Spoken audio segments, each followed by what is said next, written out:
So last time on Absolute Wonder Woman, we saw Diana having a conversation with Hades as he dragged her back down to the underworld, questioning how she was able to escape in the first place and the origin of her nemesis lasso. And unfortunately, she could not have this kind of conversation without constantly disrespecting the god of the underworld. And on top of not showing him the proper respect, it turns out the story she gave him on her nemesis lasso, he doesn't really believe it. And we ended that issue with Hades finally sick of Diana's smart mouth, sick of her not seeing how high the stakes really are, so he reveals his cards. The fact that he has kidnapped her mother and is holding her hostage, and now Diana has locked in. Now Hades has Diana's full attention, so it's time to get to the bottom of this. What is the true origin of the nemesis lasso? Why is he so interested, and what is Diana gonna be able to do to save her mother? Let's get into it. And we start with a flashback where baby Diana is playing with a demon dog in hell, and she randomly runs into Persephone. Gotta say, I'm loving the design of this goddess. And as she shows Diana her little tree, she talks about how it's currently small like she is,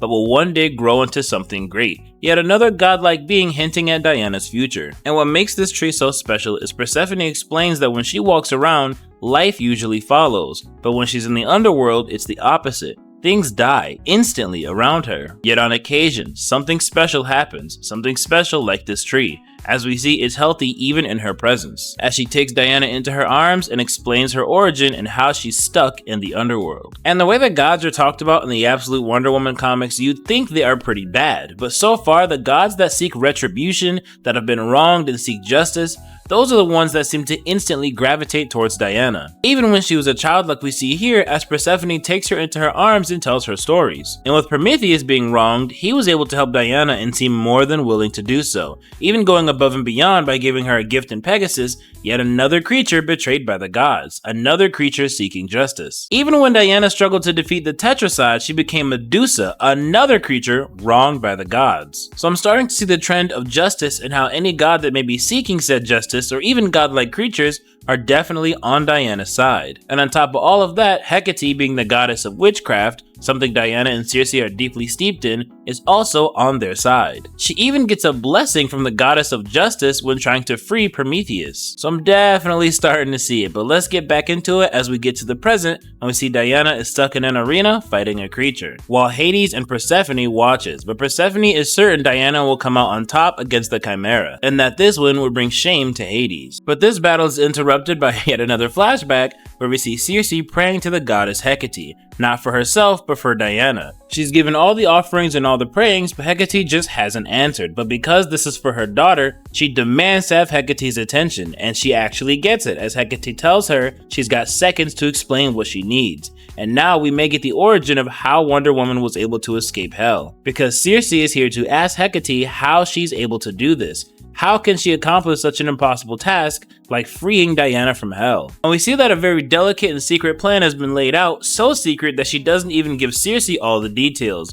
All she says is there are two escapes. A temporary escape that they're not going to go over just yet, and another that is more permanent. And we see this plan has been laid out long before we got here to the present. As once she found out Hera was right and Zeus is gonna come for the Amazons, she played some mind games and told a story to Hades, which prompted him to create a new game for his arena, called The Lady or the Tiger, a game that we see Diana in the present currently going through. And it is not going her way, as the Chimera is starting to get the upper hand in the fight. And Hades starts to taunt Circe as she looks on with tears in her eyes because Diana is in pain. And she can't do anything about it, as he's made sure to gag Circe so she can't say any of those nasty spells. And he's also made it pretty clear that he's sick of Diana and Circe's mouth in the first place. Now we get to another flashback a little after Circe spoke with Hecate, as she tells Diana this new story about the Lady and the Tiger, as it's about a princess that fell in love with a young man who was not of royalty. And because of this, her father the king did not approve and sent this young man to the arena. And in the arena there are two doors, one with a beautiful woman with a promise of a long happy life, and the other with a tiger, a promise of certain death. But here's where things take a turn. See, the princess was gonna find a way to signal to the young man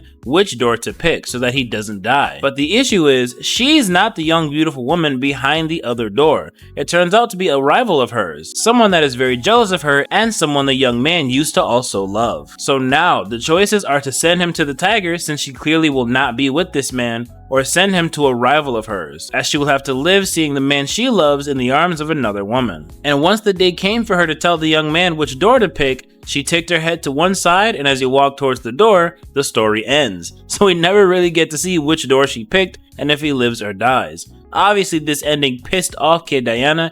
Kinda pissed me off too. I thought we'd get a definitive answer, but the way Cersei is looking at Diana, and the fact that she tells her they can reread it once Diana gets a bit older, leads me to believe that the princess had no problem sacrificing her own happiness so that the young man could be alive and well, no matter how much pain it actually caused her, because she loved him. Which would of course mirror the relationship between a mother and a daughter, like Cersei and Diana. And we get yet another brief look into the present where we see Diana starting to take the fight back against the Chimera, while Hades is really enjoying himself, considering this fight the appetizer as there is a lot more pain to come. And we get another flashback where Diana is a bit older and she still does not understand the story as Cersei retold her. She's very upset with the princess character and she feels like even considering the young man's death is beneath the princess. But it's made very clear Diana still doesn't really understand what the point of the story is. And as we get back into the present, we see she's still going toe to toe with the Chimera, but Diana has clearly been holding back this whole time as she tries to let her know, yield and fight another day. She truly does not want to kill the Chimera, but the Chimera simply roars. There is no yielding here. Diana is going to be forced to do something she doesn't want to do. And as she comes to that realization, we get another flashback where she's much older and she comes to another realization.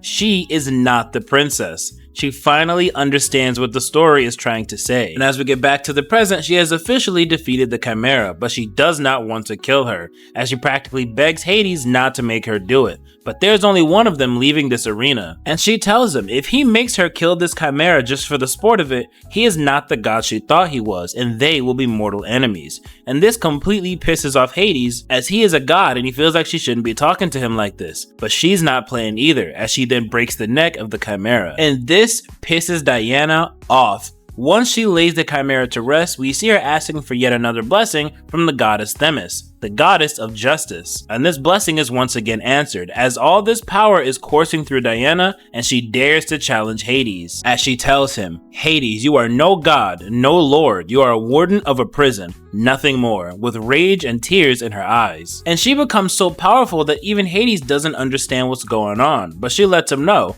you know why I am so powerful. It is because keeping me here is unjust. It is shameful and everyone who knows of it knows of its injustice and it demands a reckoning. And this kind of harkens back to what I said earlier. We've seen different gods and godlike creatures gravitate towards Diana when they're seeking justice, when they've been wronged. And we now see she's been blessed twice by the goddess of justice, and Diana herself seeks justice. So she is really like the avatar of justice, of moral right, to the point where it actually powers her up in a place like this to rival that of Hades himself, even in his own realm. But Diana chooses not to cook him with all this power because she is fair and they do still have a game to play, as she still has to pick a door. So although she tells him his day will come, it is time for her to finish the game. But it gets even worse, as if she picks the right door and gains freedom, she is banished from the underworld until she dies. She will never be able to see her mother again, and her mother will stay in the underworld lonely forever. And of course, if she picks the other door, she'll just die. Either way, the decision is terrible for Diana. And now, we see that story that Cersei would read Diana when she was a child completely play out, as Cersei, in the same position as the princess,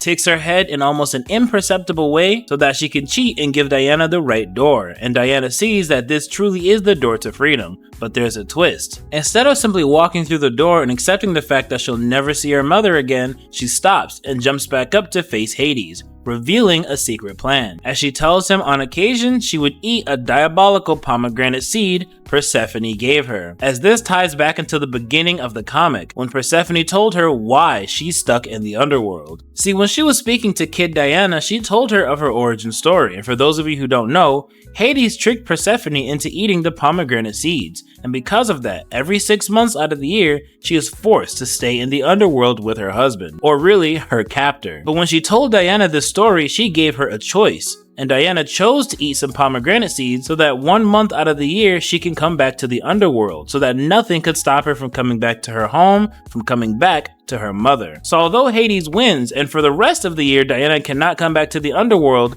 she is bound just like Persephone. She does have to return for at least a month. And if Hades wants to be petty and tell her that she is still banned from the underworld, then that means Persephone also doesn't have to return. So in a way, Hades also loses because he's definitely not gonna let go of Persephone, meaning Wonder Woman, bound by his rules, can still see her mother and still permanently have her freedom. And we get this beautiful ending where she carries her mother back to the Wild Owl, thanking her for everything she taught her, realizing how the gods did everything they did to keep Diana down, to make her disappear, but they also gave her a mother who knew all the secrets of the world, and it has truly helped. Even when she fought the Tetracide, a lasso that she truly didn't want to use because she thought it was too cruel, was something that saved Diana, something that saved everyone. These two have been growing and teaching each other, but unfortunately Diana does have to leave. If she even touches the island, she will have to stay for a month. But this is not the end, as she plans on seeing her mother again, and this is where the issue ends. And this is definitely, so far, my favorite Absolute Wonder Woman comic. It had everything. Amazing storytelling, great artwork, awesome fighting and action, and the plot twist with Persephone, chef's kiss. Persephone is definitely the MVP of this issue. Either way, I hope you guys enjoyed it, and I will catch you on the next one.